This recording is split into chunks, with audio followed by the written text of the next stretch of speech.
Hey, what do you say? I'm with my two friends, Michael and Nick. Another episode of Talking the Trash. We're enjoying it. I'm glad you're enjoying it. We have a lot going on. We're trying to help people on the side, but a lot of people get a lot from our episodes. Just listening to it, they can see the strength. They can see I'm newly in recovery, basically. Nick is an old school recovery guy. Mike has seen it all. Um, so we got a nice mix here. We got a good. We're friends. We talk all the time off the podcast. So that's what we're kind of bringing to the podcast, and we wing it for the most part. But we set our topics out, and we'll do anything anybody needs. I've gotten phone calls from mothers that are scared for their kid. I push them in the right direction. So it's doing what we wanted to do is help people. So yeah, that's it. Let's go around the block here. Mr. Nurse Mike, how you doing, buddy? I'm doing good. I'm a little tired. Hmm. Um, Taylor dropping 31 songs was pretty intense, That's a lot. and just trying to catch up with that and getting the tortured poets I, s- I saw her down. in she's in Barcelona next month, something like that. No, she actually starts in France, May 9th. The next leg will kick off in France, and then we'll go all through Europe, Portugal, Spain, You sound like you're London. a roadie with her. Yeah, Yeah, we'll go. Yeah, we all go yeah, through Europe and yeah. We're going to go through. But it's been a very, very busy couple days with that album dropping. oh, I'll bet it Um, has. the Tortured Poets Department, and the diss track that she did to Kim Kardashian, Oh yeah. is unbelievable, and just bravo for taking the high road, waiting 4 or 5 years, and then boink right in her Gotcha. head. Gotcha. Loved it. Kim Kardashian has so many followers on Instagram and TikTok. I couldn't believe it. Like Well, porn videos will do that to you. it will do that. Yeah. I mean, it's what 20 years, 18 years ago. Her Yeah. whole following started from her dad was OJ's lawyer, I know. and Oh, that's right. Remember that? and Brandy's brother Ray J performed Cunning List on her on video. That's how it started. It's just so ridiculous. Yeah, what was the lawyer's name? It was Robert Kardashian. Robert Kardashian. That was an awesome show, that OJ Simpson thing on Netflix. Hmm. I've never seen it. I gotta Oh watch my it. God, Nick. It was nuts. I gotta watch it. All right, Mr. Nick, how are you doing? I'm doing good, buddy. Still recovering from work last night. Bounced at the bar. My own little personal roadhouse. But no, it was good. Played played Any softball.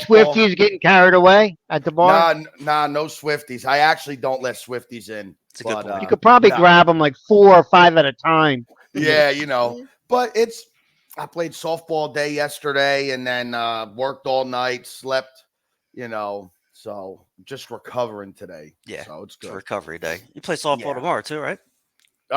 Yeah, I don't think I'm gonna go though. I'm dealing with I hurt my heel. I don't know what the hell happened. I think it's since I'm putting on so much muscle mass Yeah. lately that I don't know what happened. I literally just woke up to go use the bathroom 2 nights On ago. the and I back of couldn't- the heel, or the flat of the foot towards the back on the heel. Back left heel, back of the heel, Back of the heel. back of the heel. What is that, Mike? That's Yeah, Could be give your me- Achilles, Aaron Rodgers. I don't think Does it's an Achilles. It's like the bottom, not the back, but like the bottom of Okay. the heel. Yeah. 'Cause Okay, so what you're standing on? yes, Right. Okay, that's called look it up. It's called plantar fasciitis. plantar that's what I fasciitis. thought. Does that mean Yeah. I have foot fungus or something? What is that? No. Moron. It means some of the ligaments and some of the tissue, due to overuse, probably using that. Is this your plant foot when you swing? By the way. Yeah. It's a good question. Oh shit. Yep. I also do sports medicine. Just a little inflamed. Elevated at night. Take that extra pillow from the bullshit dog. Mhm. Take his pillow and put that under your foot yeah. and stay off it as much as you can, but you can be functional. But yeah, plantar fasciitis, Yeah. and that'll be $289. Oh boy, put it on the tab. All right. It's on my tab. I got him. But yeah, other than that, I'm good. I'm now. I got to practice walking on my hands everywhere, but I'll be okay. Yeah, that's gonna throw other shit off. I remember getting injuries in like one part of my body, and it would put pressure on the other side, and I wouldn't be able to like lift things. And I had a leg problem. All of a sudden, I got a back problem. I don't know where that Dude, came it's from. nuts. Hmm. It's nuts. And you're a big guy. You carry a lot of shit. I I know. just but my issue is whether like whatever it is. I popped in the past 2 years my calves, just right and left, pulled them, both of them separate times, still played, still worked.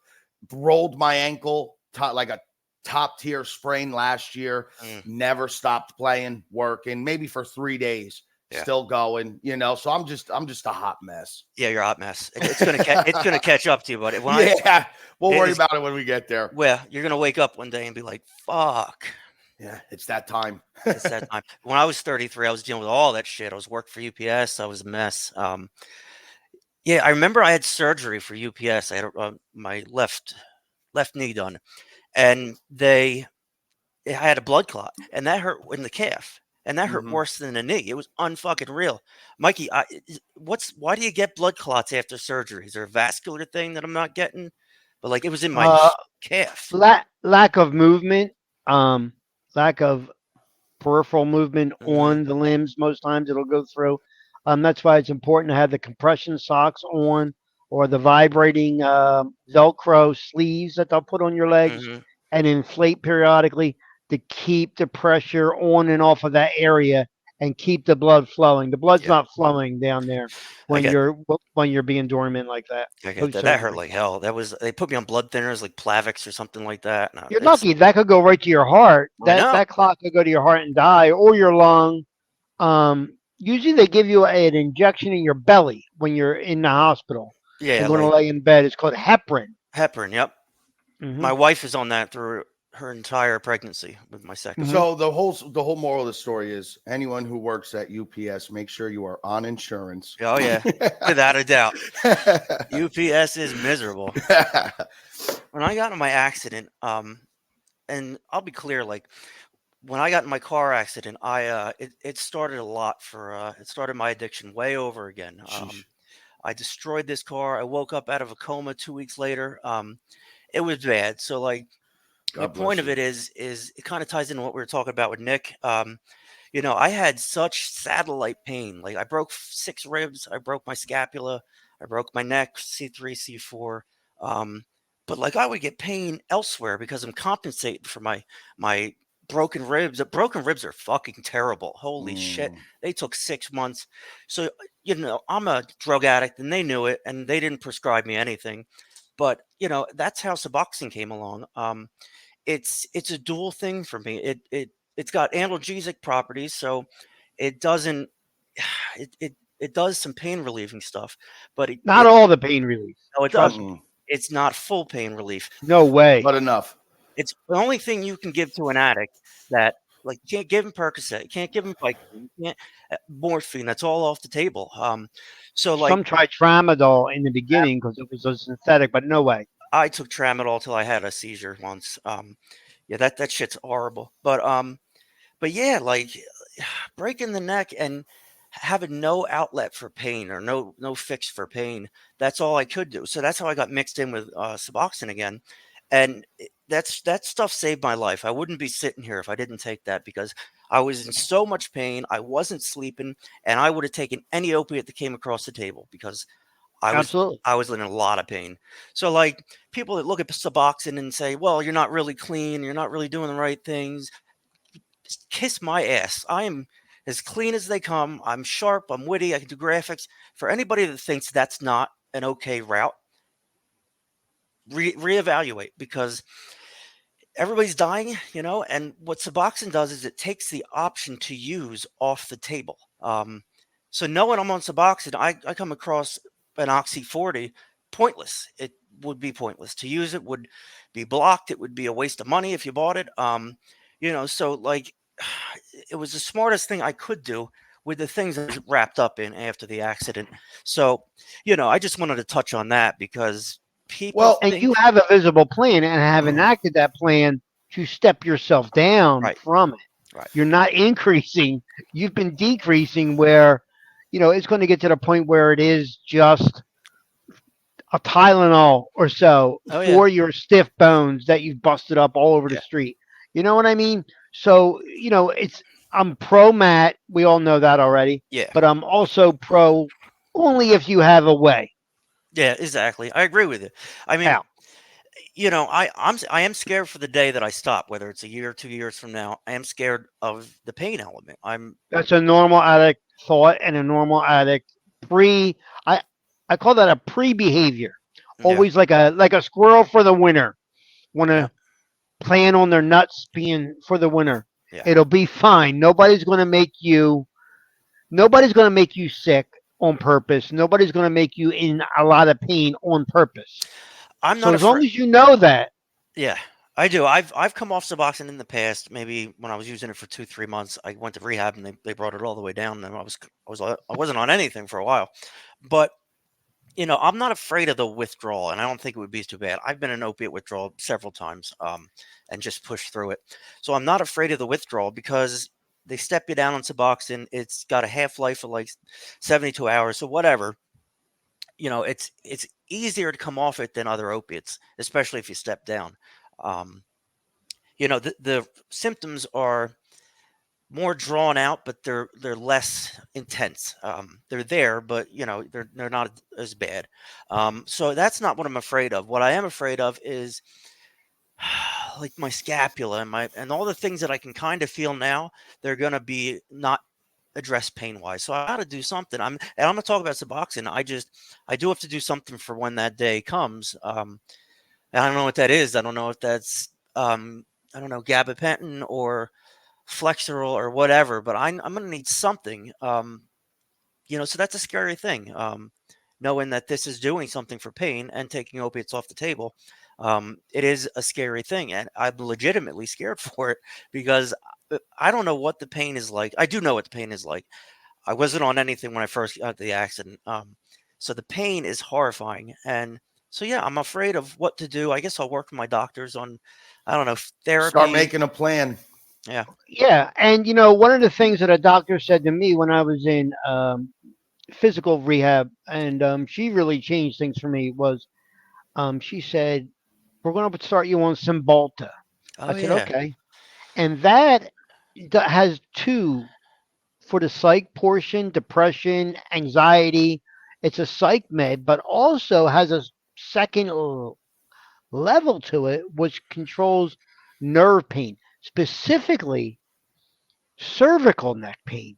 They Hmm. don't know why.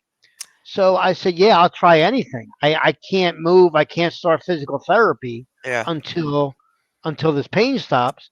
And yes, she was at Bacharach Rehab Hospital, which is no Yeah. longer in business, but fantastic.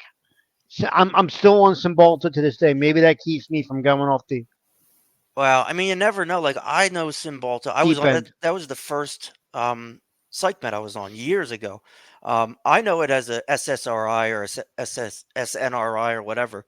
I didn't know it had pain properties to it. And a lot of these things have pain properties or mood properties. They can't explain them. They just are what they are. Well, I mean, what you just did was, and Nick, you see a large group of people every weekend, and what you just did was describe the flourishment of weed, marijuana, Yeah, that's a good point. mood, pain, is kind of the cure-all for everything. Yep. I don't know about that, but it helps appetite, and I mean, it helps a lot of things. Yeah. So I'm definitely pro marijuana. Now that it's 420 has Yeah, it is passed. 420. Mhm. It's Well, also Hitler's birthday. Nick, how do you feel about marijuana? I mean, I can't stand this. I mean, nowadays I can't stand the smell of it. Yeah, me I neither. can't. On Yeah, this, didn't they make one rule? Don't smoke it in your car. I smell it on the road all the time. Yeah. listen, yeah. You drive by somewhere in the morning. Next thing you know, you go to a parking spot in Wawa. Next thing you know, this guy's pulling past this way. The whole fucking thing, Yeah. whiff comes in your car. I personally don't like it. I mean, look, now this goes along with what we talk about with the whole maintenance thing and what people do and whatever. I mean, if you have recreational, if you, I do not condone any getting high Yep. at all. Yep. Now, Recreational. recreational, I don't condone it. I Right. think my issue is people that make up the excuses to why they do it. You know what Mm-hmm. I mean? Yep. If you have the official excuses, oh, my anxiety. Okay. But how many people that tell you, oh, it's for my anxiety, are actually usually smoking it for their anxiety? You're right. The You only time know, they get anxiety is when they don't have it. Yep. so I have a buddy who does it after his days so he can go to sleep, whatever, you know what I mean? I just can't stand the smell of it. The restaurant bar I work at, we'll be sitting there, and next thing you know, people just be walking in, and it's just like, are we even inside a restaurant? I know. You know what I mean? I've kicked now because it's legal, right? That's the other thing, is that no fucks given. Yeah. Let's just do whatever we want whenever we want. Yeah. It doesn't matter. I had a kid rolling up a blunt on our menus. So I creep up Ridiculous. behind them. I'm going. I'm like, I said, "What's up, dude? What are you doing here?" Oh yeah, it's cool. I said, actually, no, it's not. Like I work here. My name's Nick. I'm the lead security guy here. Oh, well, yeah, it's cool. I said, and he was like a younger kid. I said, I'm gonna guess you still live at home. Yeah. And I'm like, does your mom let you do this in her basement? Yeah. Does she let you gonna roll Where up he on your lives. Yeah.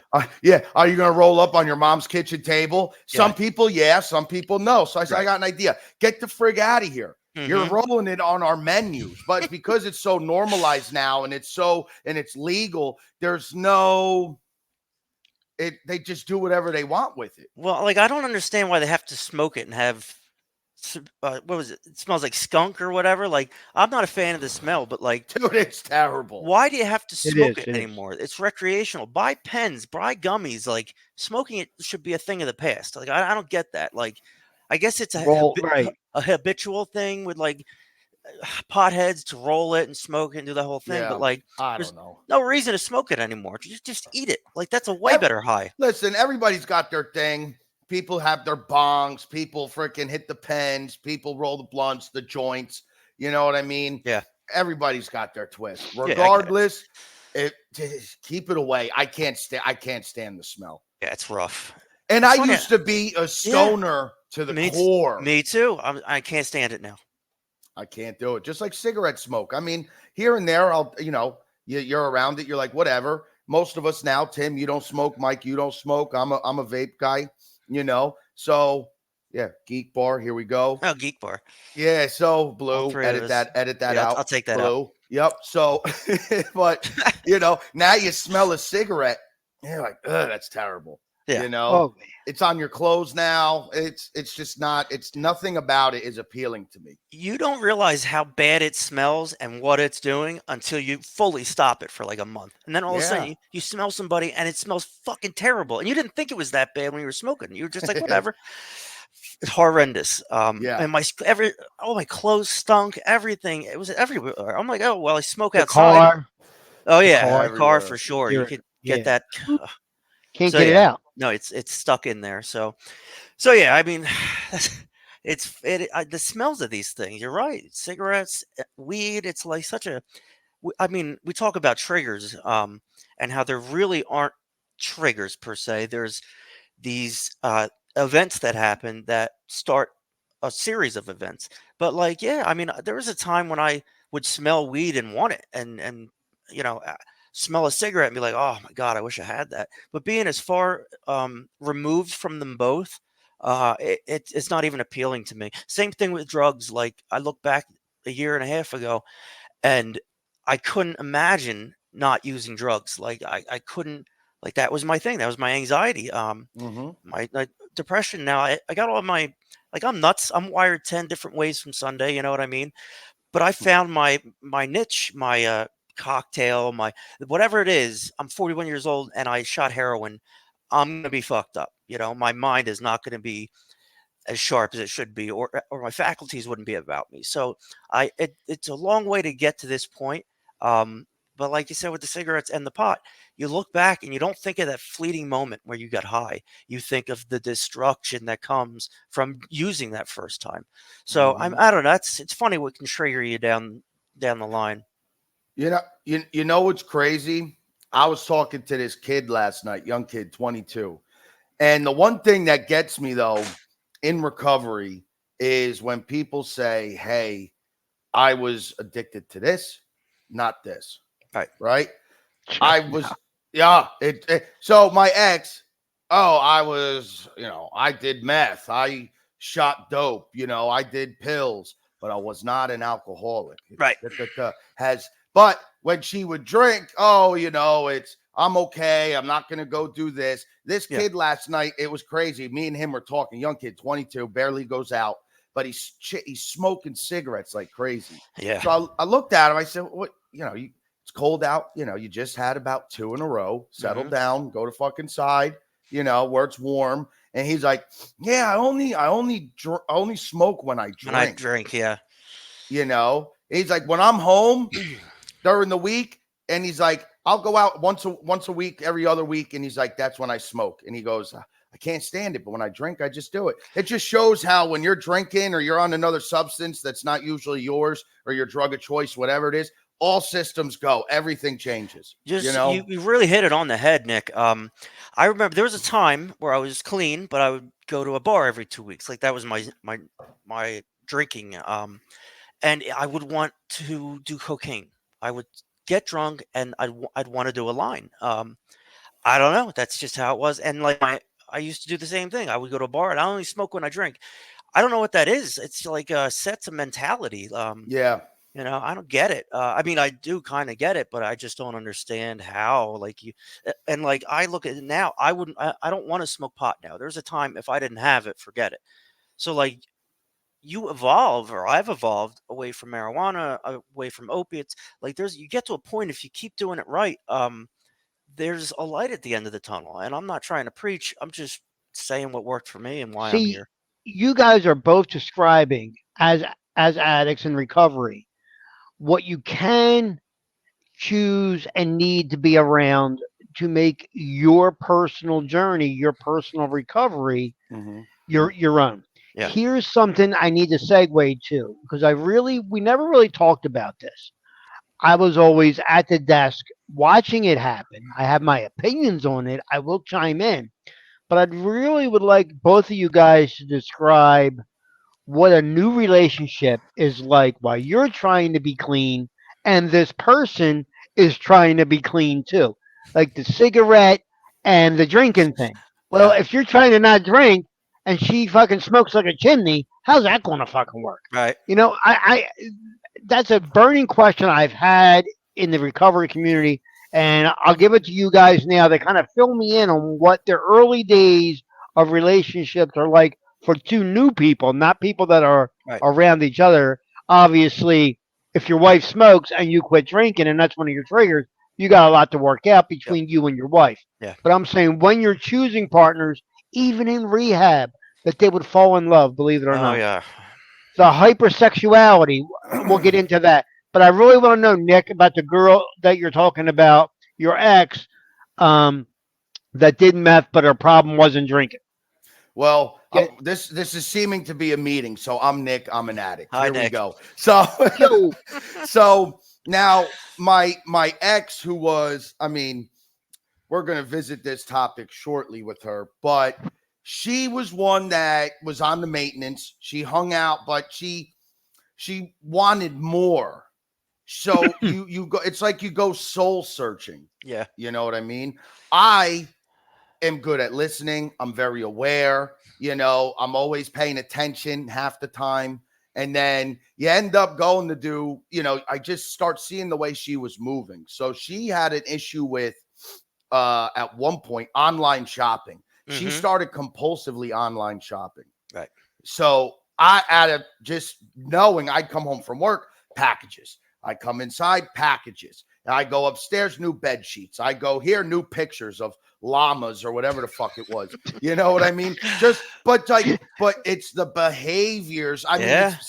but we were just talking about it. addicts and alcoholics and everything. Like, I could say this and it sounds crazy, but it also kind of processes. I'll tell this to a, not a person who's doing their thing, regular people, and they're like, what the, who are you, fucking Tom Cruise and Mission Impossible? Like, Yeah. So she started showing the behaviors, right? So then she was on the methadone, then it's sneaking around, then we're both doing this song and dance. Then she starts going to the bar down the street, but just for the French fries, right? Great fries. Great fries. Yeah, They don't have them to go. Nope. DoorDash don't handle that, right? Man, I got to eat here and stay here for an hour time limit? No. But it was the behaviors going along with it, and she started doing that thing. I mean, we never had that closure with that whole scenario because every time it was brought up, it was just at each other's throats, right? Because I want to know reasonings, and she is just like, I just want to go for the French fries. But I already know why you're going, so the denial comes along with it. Then the rationalization of, I'm not an alcoholic, I shot meth. I'm not an alcoholic, I did the pills. So then you start to be okay with what you're doing. Now, listen, for me, I told myself when I got clean, I said, I will never relapse over no girl, because in recovery, there's a lot of relapsing that happens with guys and girls going off on the run, Bonnie and Clyde through Atlantic City, through Newark, Kensington, wherever it is, right? And I said, I will not be that person. So I had a stint earlier in recovery with a relationship that we'll talk about that later on, I guess. But this one here specifically, I ended up rationalizing, right? Right. Like, all right, you know what? Maybe she's right. Maybe it is. She's not doing meth. Right. Okay, cool. All right, now she's not doing pills. Okay, cool. It's not dope. But we all know if you're going to get high, if you're going to use, if you're going to drink, it's all the same shit. All the same shit. You're in no position, new to recovery, being weak yourself, to be micromanaging somebody else's recovery behaviors.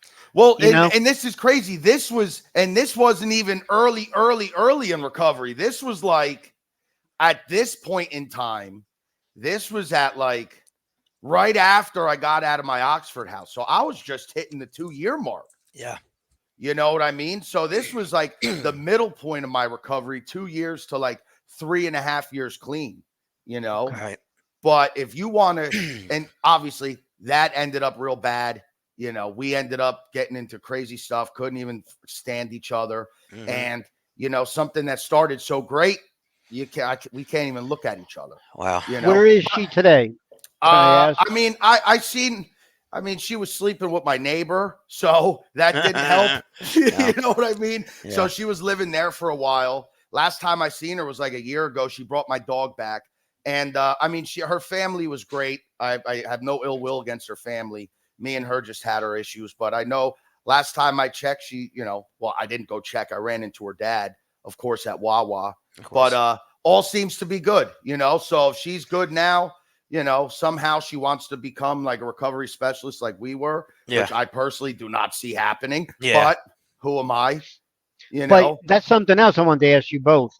You saw it as being inpatient and being in meetings and being in facilities, but you two also got the unique vision of what I saw of it happening live. It happening. You guys being RSS, seeing it happen. Yeah. And I was one of them. Trust me, I was one of them at one point. Yeah. And you had to be like, guys, this is not going to work. No. What do you know? Okay. They call them the rehab goggles. Yeah, okay? Of course. Yep. It's crazy because when you're getting high, you're filling your pleasure with getting high. Right. So you're filling those voids with the substance abuse. Okay. Now, here I am. I'm just on a meth run for freaking 3 weeks straight, no sleep. Right. And I can't tell you nothing. Next thing you know, I'm sitting in a detox. I'm sitting there eating some ice cream at our spot, right? Nice fucking vanilla, got some sprinkles. No doubt. About to eat a bag of chips at 9 o'clock, go smoke a cigarette. And here comes this girl in those pajamas, right? Those intake pajamas. And you're on a side note, you know how many times the police, the Philadelphia police would know where they were Yeah, from the dead bodies that would be in those pajamas. I'm not kidding you. Oh yeah, I when it's I was in sad, Bennington, but I saw the plaid pajamas everywhere. It was ridiculous. yeah, I mean, I'll be driving through that town that they're in, just cruising, and then I remember my girl was like, one time was like, oh, It was like Heaven's Gate. yeah, it was like, oh, look at those who wearing the pajamas. It's summertime. Like, oh, they're at the spot. They're probably on the run. Yeah, No big deal. yeah. But it's crazy though, dude. Like even people you're not even attracted to, just like when you would go out and drink and wake up next to someone looking like a goddamn walrus. Yeah. It's you have no idea, and But- you're now you're getting that pleasure back. So now you're walking around, and now it's like, wow, now that attraction starts to hit, Mhm. you know, and then you start passing notes to each Yeah, other. of course. Hey, Yeah. hey, you're cute. I'm Nick. It's a dopamine rush. You're It's the rush. That's it. Dopamine. You're filling all that shit back up. yep. It's And then hypersexuality. And I used to watch them like sneak out of the room. I'd be like on the radio. Hey, we got something going on. recovery becomes secondary Yep. Exactly.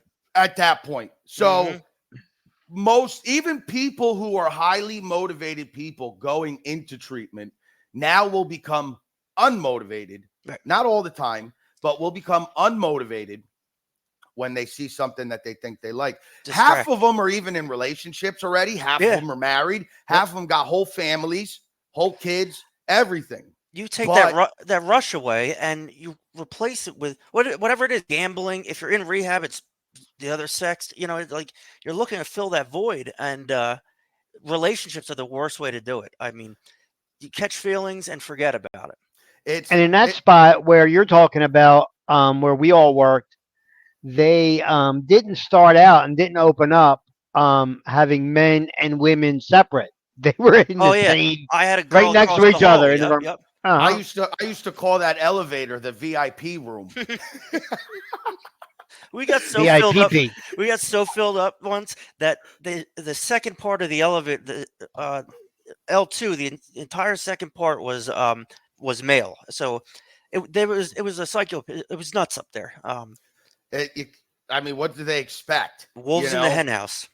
I mean, it's tough, but the whole point of this whole thing is that you start to substitute your feelings for theirs. Your motivation is no longer recovery. Yep. Your motivation is no longer your kids. Your motivation is no longer your family, your work, whatever. Even though yourself and recovery has to come first, it is now for that other person that Yeah. you have no idea, that just was, in another state, another town.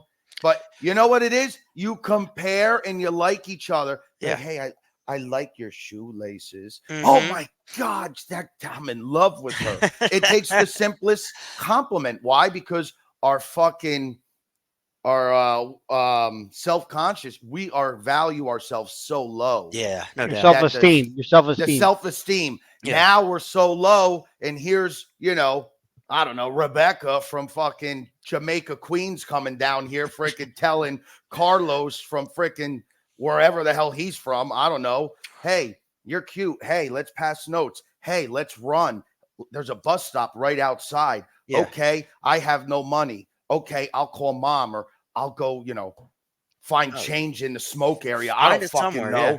But what is it? Colluding? I don't know. Yeah. It all happens. Next thing you know, they're in Atlantic City. Yeah, of course. Of course. Same thing down here. I went to an RCA in Maryland, and it was like a 10-mile fucking walk to the next BP station or whatever. We They would got go. blessed to have it right in front. Oh, I know. Next to the jail. So you met quality customers. Exactly. Quality friends on Yeah. that bus. Oh, yeah. Right next to the jail. But it's these relationships. Oh wait, keep going, Tim. I'm sorry. What were you No, saying no. about the Maryland or whatever? Oh, no. I just said they had to walk. Go ahead. Oh, I mean, but look, even then you don't even care. No. Dude, there was one time there was a kid who convinced his therapist that he needs to call home. So Joe Schmo, supervisor, went into the super, safe room, Yeah. got his belongings, went to the therapist's office, dropped his phone in there. Behind his phone was his cash, this new, shit that has the sleeves inside. Yeah. Yeah. He goes, okay, hey, let me just call. And then he slides his cards out. He slides his cash out. Boop, See you right later. out. See you later. And I was working at the casino as a second job. Who do you think comes strolling in at 3:00 in the morning? I can't do nothing, though, because it's part of the whole Right. process. Yeah.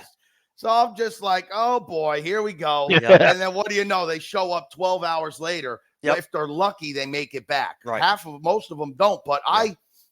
I had the experience of being in an extremely early recovery relationship, and it was absolute dog shit. I'll bet. I mean, you start to, because you don't know how to deal with your feelings. Yep. So now these feelings are coming up, not only with yourself, but their feelings. Right. So then their feelings are now becoming your feelings. Yeah. So now you're not, again, you're an afterthought. Yeah. So you start, this girl, they told me, hey, don't, stay away from her. She's a gold digger. Yeah. And I'm like, yeah, you're right. Okay. Next meeting, seen her, started hanging out.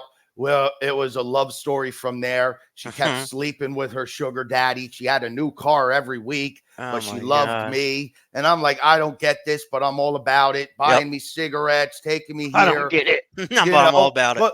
But my feelings, everything was for them. Yeah. Everything, until finally I was just like, even though we were doing things the right way, switching our IOP time so we weren't in the same one. Yep. Hey, you go to this meeting, I'll go to this one. You know what I'm saying? And you think it's love, but it's just lust. You love the idea of what they are. You're right. You don't love who they are. Plus, she started drinking. I didn't know she started drinking until her fucking stepdad on Christmas said, hey, Nick, much clean time you got? Well, sir, I think I have 6 months clean. Oh, you still drink though, right? No, sir. I'm going to stay clean from everything. You hear that, Charlie? You should have stayed clean from everything. Charlie just drinks. And I'm like, what? Okay. So we had a little conversation and I said, yeah, but I, at that time, was after all the bullshit, I think it was maybe like 6-8 months we started dating. But I said, listen, I can't worry about this. I need to get clean because if I fuck up, I'm homeless, and I'm not trying to be homeless. But not everybody gets that chance. You're right. I was in Enlightened Solutions, and I've completed my 30 days, and I was sober. I was the king of the place, whatever. When I King of the rehab. Yeah, I was super rehab. When I left, I was seeing it in the rehab. I was talking to a 25-year-old girl from Rochester, New York. So like I said, listen, if we were kind of planning it that we were gonna run around Atlantic City when I got discharged. So the day I got discharged, I said, listen, their houses are close to the beach, right? They're like like a block from the beach. I tell her, go up, sit on the bench, and I'll come around and I'll get you. And sure enough, I got my backpack. They think I just got my ride, but I just walked out, and sure enough, there she was. And needless to say, that did not end well. We were off to the races immediately. This girl was fucked up. She had track marks down her hands like I've never seen in my life. Like, I don't know. I threw it all away before I even got it. I mean, I was clean, sober, and I just invested in this girl. And what do you want to do? I want to get high. I was like, oh, okay. I don't think I want to get high, but whatever you want. My emotions are so fragile and so sensitive that, okay, I'll do that. Okay, want to do that? I'll do that. Let's get a hotel room. We'll bang for a little bit. That's not what she wanted. She wanted to get heroin and get high. And I facilitated it. This one day walking out of rehab. Way to go, Enlightened Solutions. I mean, yeah, I can't stand them. Tell me But about it. impulse control, early recovery is not only Newport 100s meetings and strong fucking coffee. It's working on impulse control, right? That was my main thing, impulse control. But those things, when you're so distracted, I mean, how many people are like, hey, I only drink, or hey, I just smoke weed or whatever, but the person they're hanging out with shoots dope, shoots coke. Now Bonnie is now addicted to heroin like Clyde. And then next thing you know, they're out ripping and running Yep. in Atlantic City. And it's not like rehabs are, yeah, there's some in Beverly Hills, probably, but Yeah. a lot of these rehabs, it's not like they're in some great freaking spot. No. We're pretty close. Well, I'm pretty close to, Atlantic City. Yeah. You got a lot of shit. I mean, you're going to find shit anywhere. Tennessee But, Ave. yeah, whoop, repping Tennessee Ave, the whole island, The all whole. the I Aves. know. I know. All the Avs. What a But it's disaster. it's it's tough. I mean, I remember being 18 in rehab, Sunrise House up there, passing notes with this girl. I thought she looked like freaking Beyonce. She had three Mm-hmm. missing teeth. I don't know what the hell. But then her friends passing us notes Beyonce. like, yeah, Beyonce. Beyonce. Beyonce. but Hey. say. But like next thing you know, her friends like, hey, put it.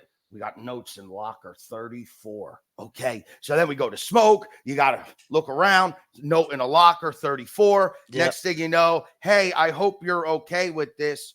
You're reading it and it's like, I used to be a prostitute. I now have syphilis and all this. And I'm just like, oh shit. Yep.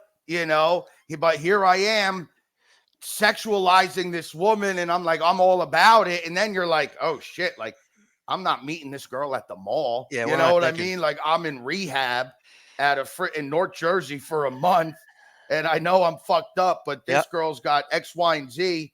But people don't even care. Yeah. Don't I even know. care. The mindset when you get out of rehab, when you're newly clean, newly sober, you don't know where your head's at. The mindset No. is, oh, is it a woman? All right, I'll do that. Oh, is it a new drug? I'll try that. Some people, their mindset is AA. I'm going to get clean, and they get clean. The other people that go down the wrong road, they don't have a mindset walking out of treatment. They don't have a plan walking out of treatment. So their hormones are raging. Their serotonin is way off. Their dopamine's off. They just want something, gamble, whatever it is. And it's I don't think it's addressed enough. No. A lot of people say, well, it's important you got into the rehab.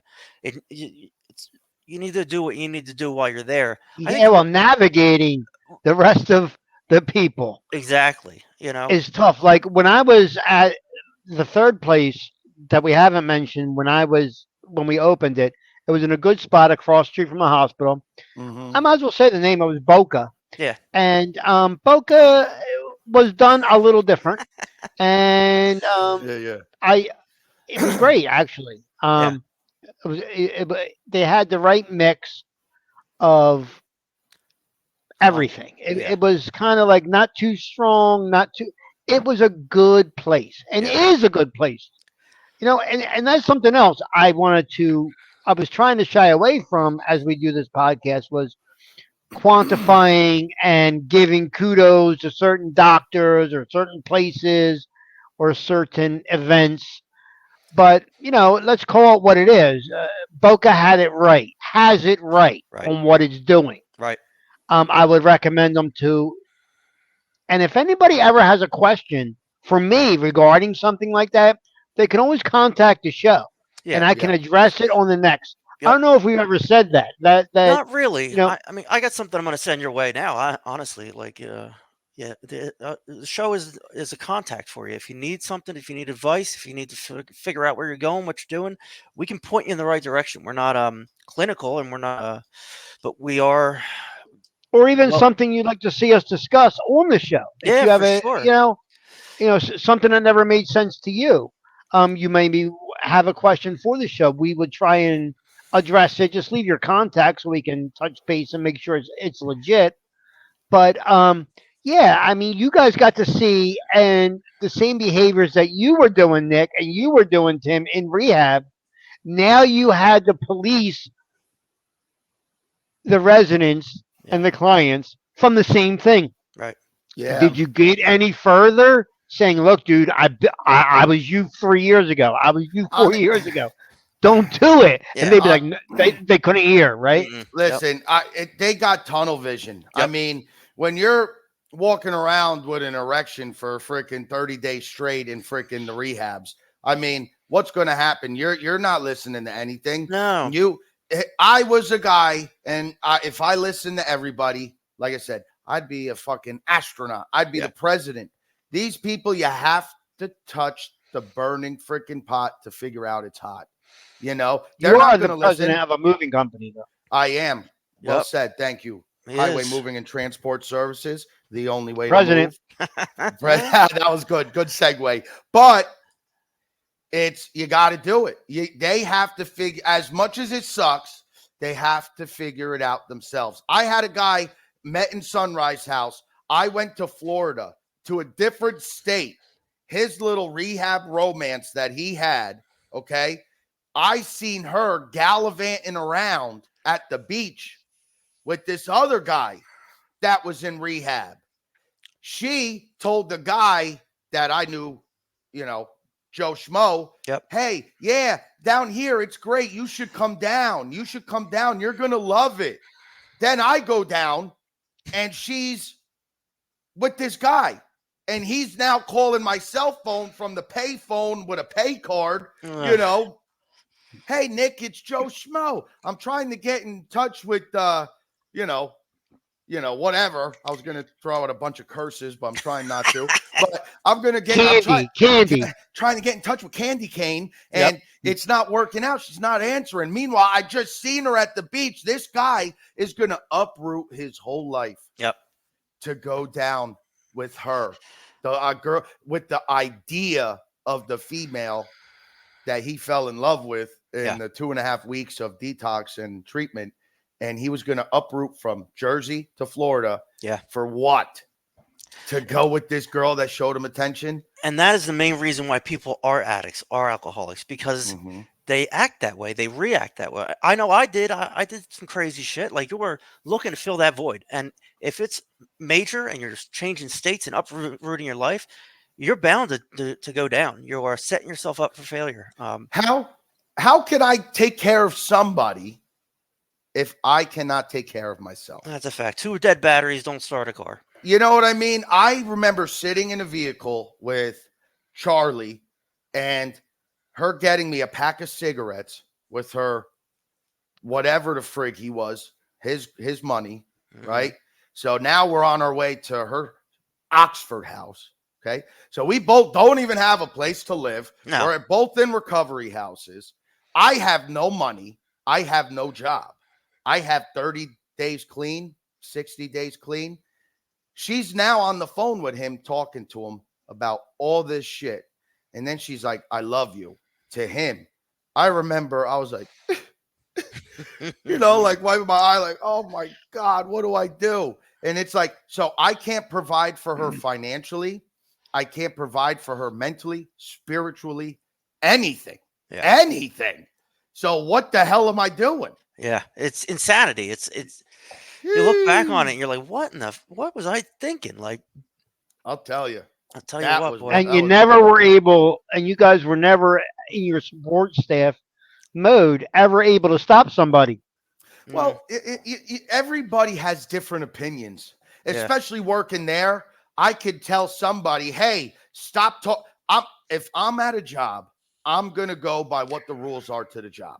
Yep. If there's no, you know that they originally, I don't think when you were there, but they took a couple married couples together at the same time. Yeah. Early on. I mean, real smart. I guess the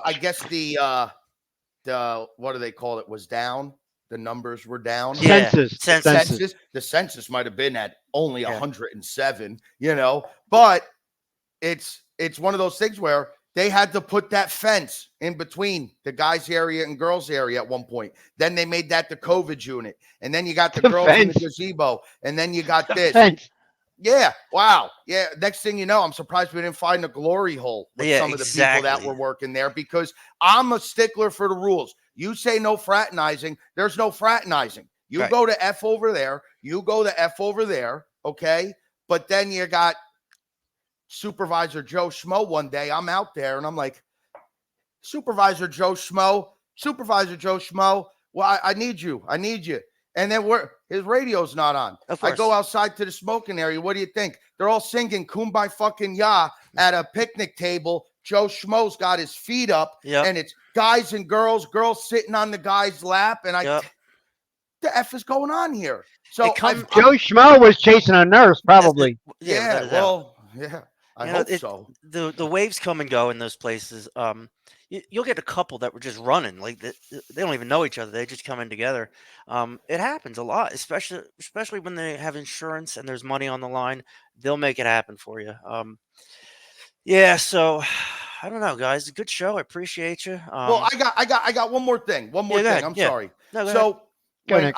when I can't even tell you my left or right, I had this girl. So people get when they form these relationships. At this point, it's not even on feelings. It's on, hey, you got high in Kensington, me too. Hey, you Yep. got high in Newark, me too. You shoot dope, I shoot dope. Great.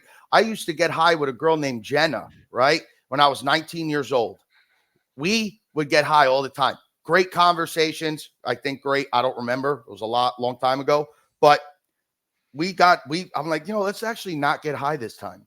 Yeah. See what Okay. happens.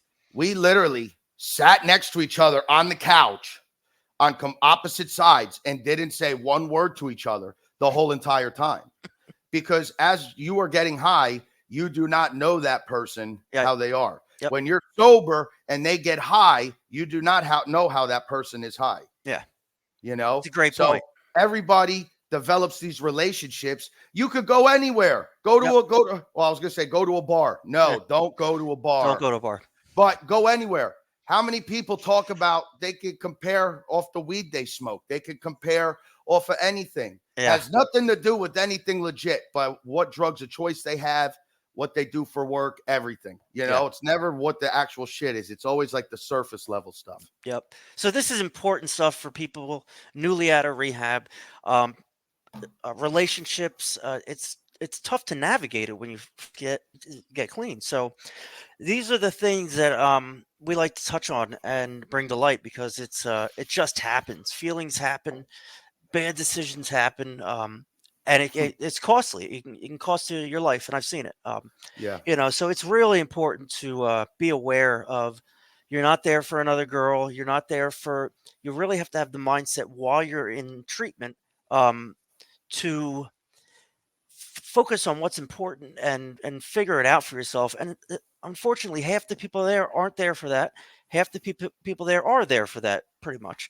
So you really want I don't know. They say to follow the winners, or because that if you can get whatever you want anywhere, any rehab, it's everywhere. So we're just saying be vigilant. Yeah. As you navigate it because it's hard. It is hard. You catch feelings really quick. Your emotions, your pheromones, all this stuff that you've been holding back.